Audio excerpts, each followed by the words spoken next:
Can everyone hear me? Yes. Good morning, everyone. Good morning. It's an absolute pleasure to be here with all of you in Chandigarh and to be able to speak about a topic that I'm very passionate about. We're going to be talking about the Doman method. My name is Spencer Doman, and I am the Chief Innovation Officer for Doman International. And Doman International is a nonprofit organization that works all around the world to help children with special needs. And so today we're going to be talking specifically about children with trisomy 21. So I'd like to start just by talking about what the Doman method is. So we teach parents of children with special needs how to create the most loving, stimulating, and healthy home possible so that their children can reach their full potential. And this is because we know that of any person in a child's life, their parents and their family are the most important for the child's development.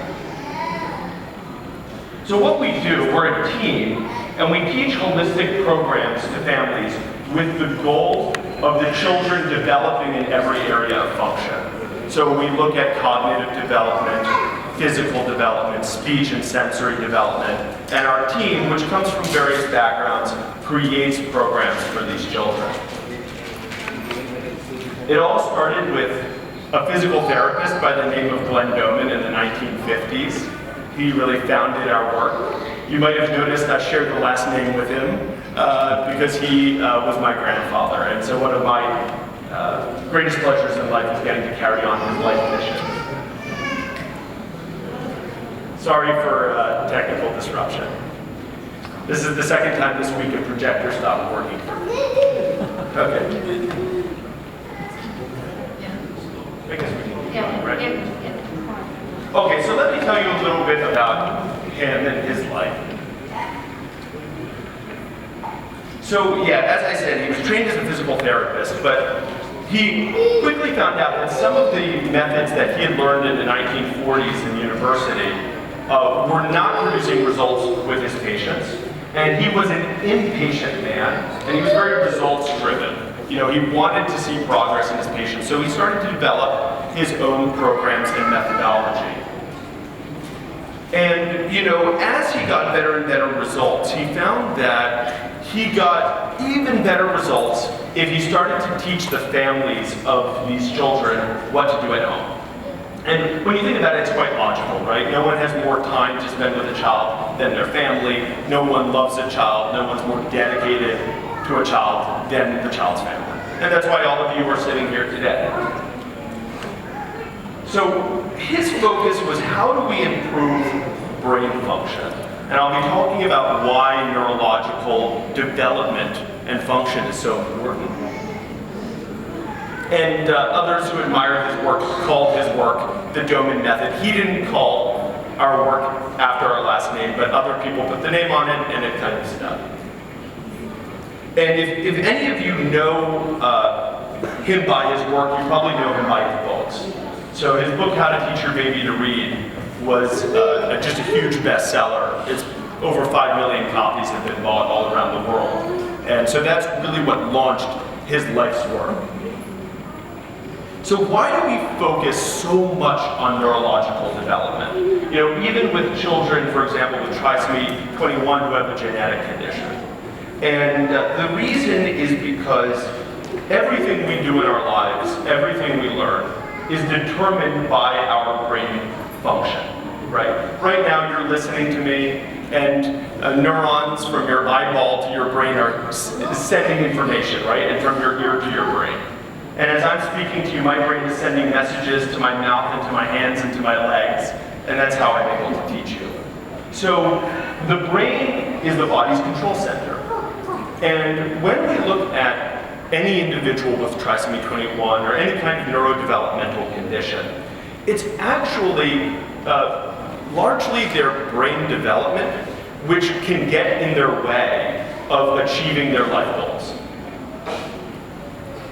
So the good news is that while we cannot change genetics, and we could even debate whether we would even want to do such a thing, neurodevelopment can change. Okay, and that's because because of a phenomenon called neuroplasticity. How many of you have heard the term neuroplasticity? Okay, a good number of you, right? It's kind of become a buzzword. It's very popular now. So neuroplasticity is the ability of the brain to change, okay? And mostly when neuroplasticity is studied, researchers look at what kinds of stimulation can produce changes in the brain, and also what kind of behaviors and activity create changes in the human brain. And it's a really amazing ability, if you think about it, that the organ of the brain can change depending on the environment. So, you know, we've known for a long time that for children, for adults with Down syndrome, that neuroplasticity really holds the key to helping them develop in every area, whether it's, again, their speech, their cognition, their physical development. So, yeah, so I work for an organization called Doman International. And, you know, as I said, our program is holistic.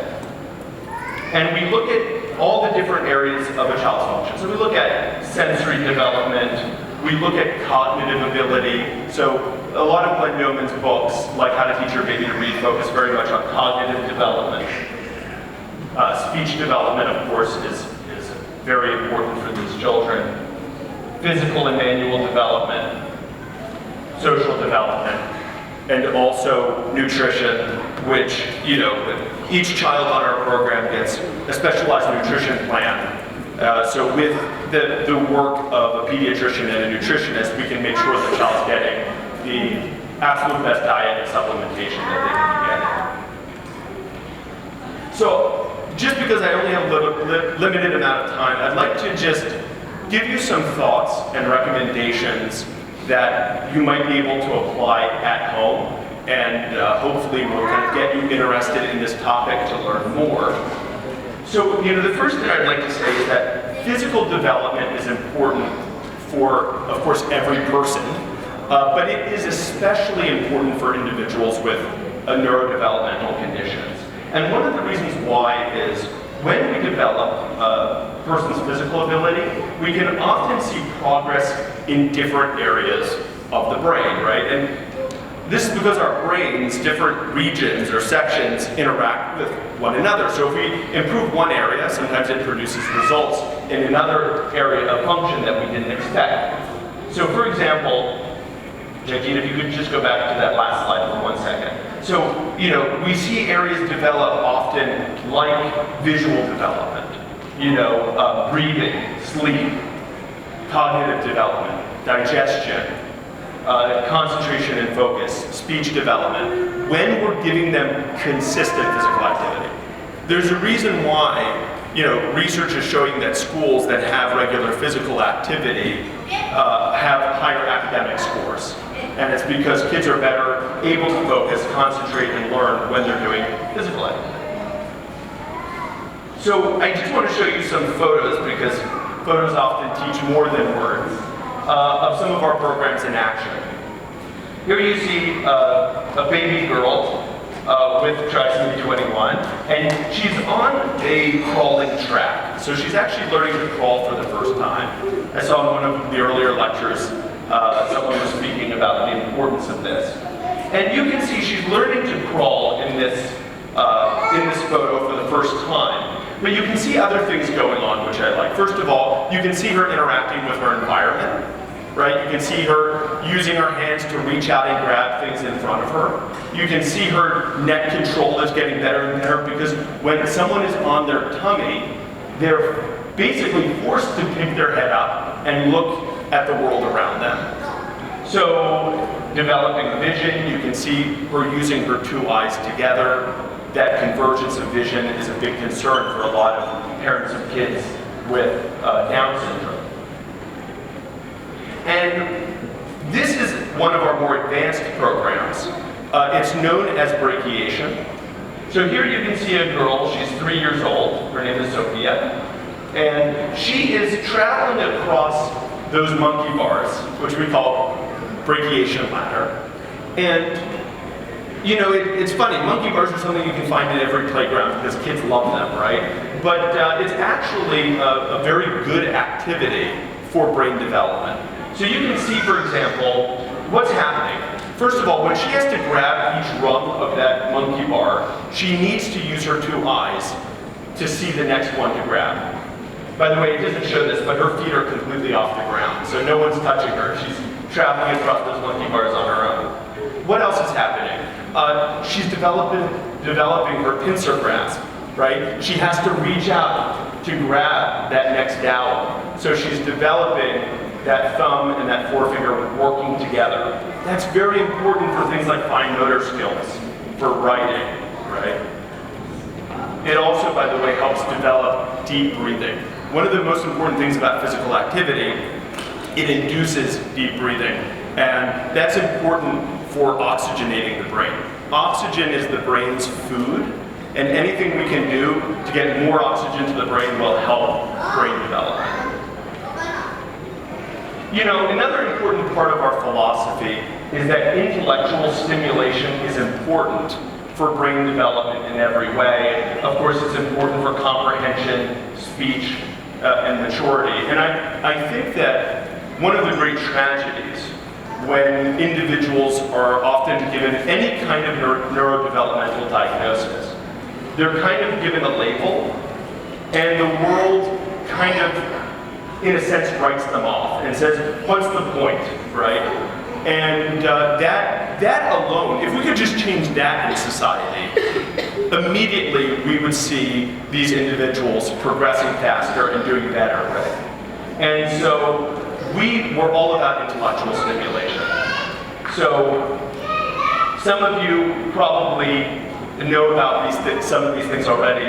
Mom grabbed me in the elevator yesterday and told me she had started our reading program. So we have a Doman method reading program, we have a general knowledge program, and a math program. And unfortunately, I don't have much time to tell you about these today, but fortunately there are books you can read on the topic. And again, I want to show you a video. And what you're going to see in this video, you're going to see young Mila. She's 3 years old, and she's learned to read on our reading program. Mila, do you want to read some of these cards? Yes. Okay. Read, of course. Great job. What? Mommy. Excellent job, Mom. Mommy. That's right. So she even pointed out mommy. Okay. And you know, the reason why I like these videos, yeah, it's really nice to see a tiny child reading. That alone is impressive. But you can see that there's something happening kind of behind the scenes, where you can see this little girl and her parent really enjoying learning together. And you can also see there some speech development happening at the same time. She's naturally reading the words out loud that she's learning. All right, here's another video that I want to play. This is little Shravi from India, and she is learning about the world and geography. And her mom's going to be asking her to point out the continents on a map. America, North America. Yes. Very nice. Can you tell me where is Africa? Yes. Very good. Can you tell me where is Asia? Asia. Shabbos. And Antarctica? Antarctica. Where is Europe? Where is Australia? So, again, you can see there just how much she's enjoying it as well. And I think that that's a really important part of our program is learning needs to be joyous. And learning can't be stressful. If learning is stressful, you're much more likely to induce that fight or flight response in kids, and they're less likely to learn when that happens. So the child has to be relaxed and happy.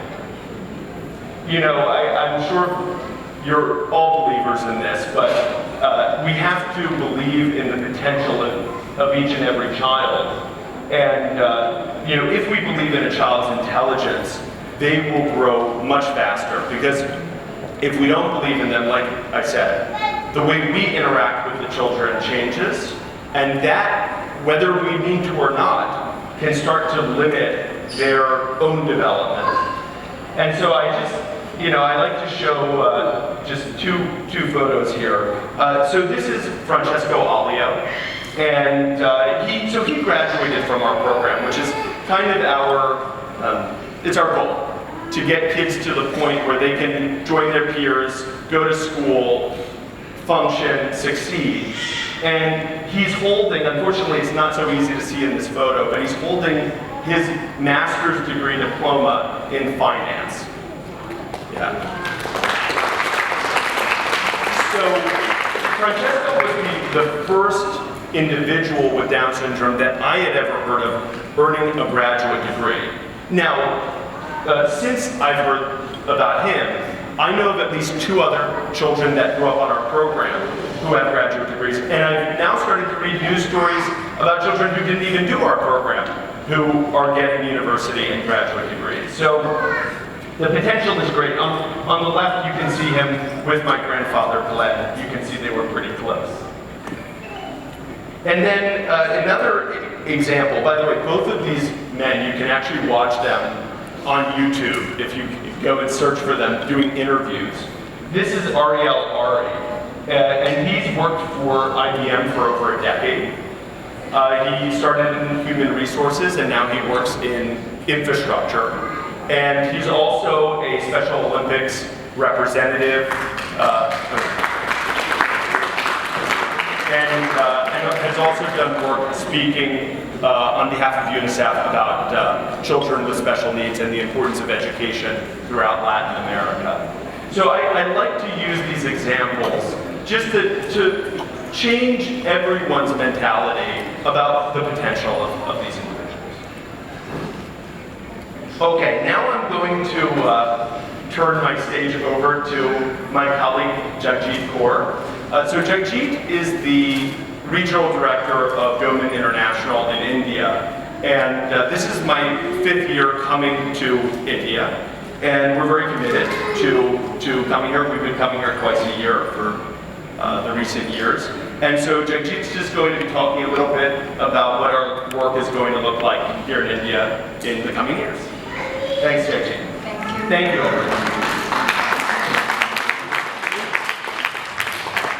Thank you, Spencer. Okay, so I won't take a lot of time, but I want to tell you, like Spencer told you, what is Doman method. But I will tell you how to go about this method. If you want to do this method, what are the different things that you have to do? So the first step is to do an online Doman method course.